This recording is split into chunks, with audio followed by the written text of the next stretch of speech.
Hi friends, welcome to మన channel. Friends, ఈరోజు వీడియోలో మొబైల్ రీఛార్జెస్పై ఒక అప్డేట్ అయితే రావటం జరిగింది. సో ఫ్రెండ్స్, ఆ వివరాలు ఈ వీడియోలో మనం చూద్దాము. సో వీడియోని అక్కడ స్కిప్ చేయకుండా చూడండి. ఇక ఇటువంటి లేటెస్ట్ అప్డేట్స్ అందరికంటే ముందుగా మీరు పొందాలి అనుకుంటే మన ఛానల్ని సబ్స్క్రైబ్ చేసి బెల్ ఐకాన్ని ఆల్ మీద ట్యాప్ చేయండి. మొబైల్ రీఛార్జ్ 17% వరకు ఖరీదైనది కావచ్చు. 5G సేవల కోసం 5 నుంచి 10% ఎక్కువ ఛార్జీ విధించబడుతుంది. టెలికాం కంపెనీలు జూన్, జూలై నెలల నుండి టారిఫ్ను పెంచవచ్చు. పురాతన స్టాక్ బ్రోకింగ్ నివేదిక ప్రకారం ఈ సంవత్సరం మొబైల్ సర్వీస్ టారిఫ్లను 15 నుంచి 17% పెంచవచ్చు.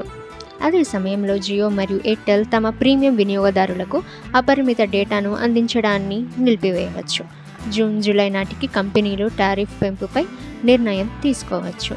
మరికొందరు నిపుణులు మొబైల్ ఫోన్ సేవలు 20% ఖరీదైనవిగా మారుతాయని భావిస్తున్నారు. మార్కెట్ వాటా పరంగా దేశంలోని రెండవ అతిపెద్ద టెలికాం కంపెనీ అయిన భారత్ ఎయిర్టెల్ 3 ఏళ్లలో రెవెన్యూ పర్ యూజర్ RPU అంటే ఒక్కో వినియోగదారుడి సగటు సంపాదన 2008 నుండి 286కి పెంచాలనుకుంటోంది. ఈ ఏడాది జియో తన టారిఫ్లను సగటు 15% పెంచవచ్చు. రిలయన్స్ జియో మార్కెట్ వాటా పర్సెంటేజ్ 40.14%. ఇక RPU 181.70.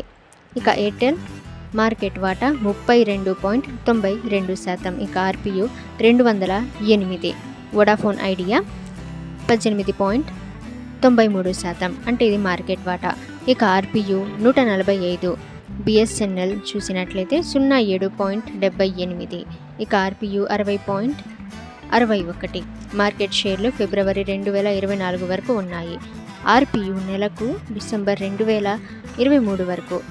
సో ఈ విధంగా అయితే ఒక్కొక్క వినియోగదారుడికి అంటే RPU అనేది పెంచాలి అని చూస్తుంది ఈ టారిఫ్.